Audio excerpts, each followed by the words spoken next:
Hi hello மொட்டை அடிச்சதுக்கப்புறம் போடுற first mini vlog இது. ஆக்சுவலாக அது April 19 அன்றைக்கி ஓட்டு போடுற அன்றைக்கி எடுத்த மினி விலாக். ஹஸ்பண்ட் மார்னிங்கே ஊர்லேருந்து வந்திருந்தாங்க. எல்லோரும் ஃபேமிலியாக கிளம்பி போய் மார்னிங்கே ஓட்டு போட்டு வந்தாச்சு. வர வழியில் அடிக்கிற வெயிலுக்கு ஏதாவது சாப்பிடணும் போல் இருந்துச்சு. சரி ஃபெலிக்ஸ் கிட்டே கேட்டபோது ஐஸ்கிரீம் சாப்பிட்லான்னு சொன்னான். பார்த்தா எங்கேயுமே கடை இல்லை எலெக்ஷன்ஸ்னால. ரொம்ப தூரம் போய் ஒரு பானில் ஏதாவது இருந்துச்சு, அங்கே தான் போய் ஐஸ்கிரீம் சாப்பிட்டோம்.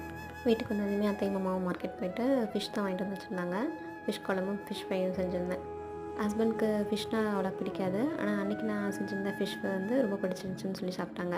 எப்படி செஞ்சுருந்தேன் அப்படின்னா, 1/2 டீஸ்பூன் மிளகாத்தூள், 3/4 டீஸ்பூன் மல்லித்தூள், கொஞ்சமாக ஜீரகத்தூள், பெப்பர் தூள், உப்பு, இஞ்சி பூண்டு பேஸ்ட்டு, கொஞ்சமாக 1/2 டீஸ்பூன் அளவுக்கு கார்ன்ஃப்ளவர் மாவு இதெல்லாம் சேர்த்து நல்லா பிசைஞ்சு அது கூட ஒரு அரை எலுமிச்சம்பழம் சேர்த்து ஒரு 1/2 அன் ஹவர் கிட்ட நல்லா ஊற விட்டுட்டேன். அதுக்கப்புறம் தோசைக்கல்லில் எண்ணெய் ஊற்றி பொரிச்சு எடுத்தேன். ரொம்ப சூப்பராக இருந்துச்சு. மசாலா உதிராமல் வந்துருந்துச்சு. ஓகே, நீங்களும் ட்ரை பண்ணி பாருங்கள். தேங்க்யூ.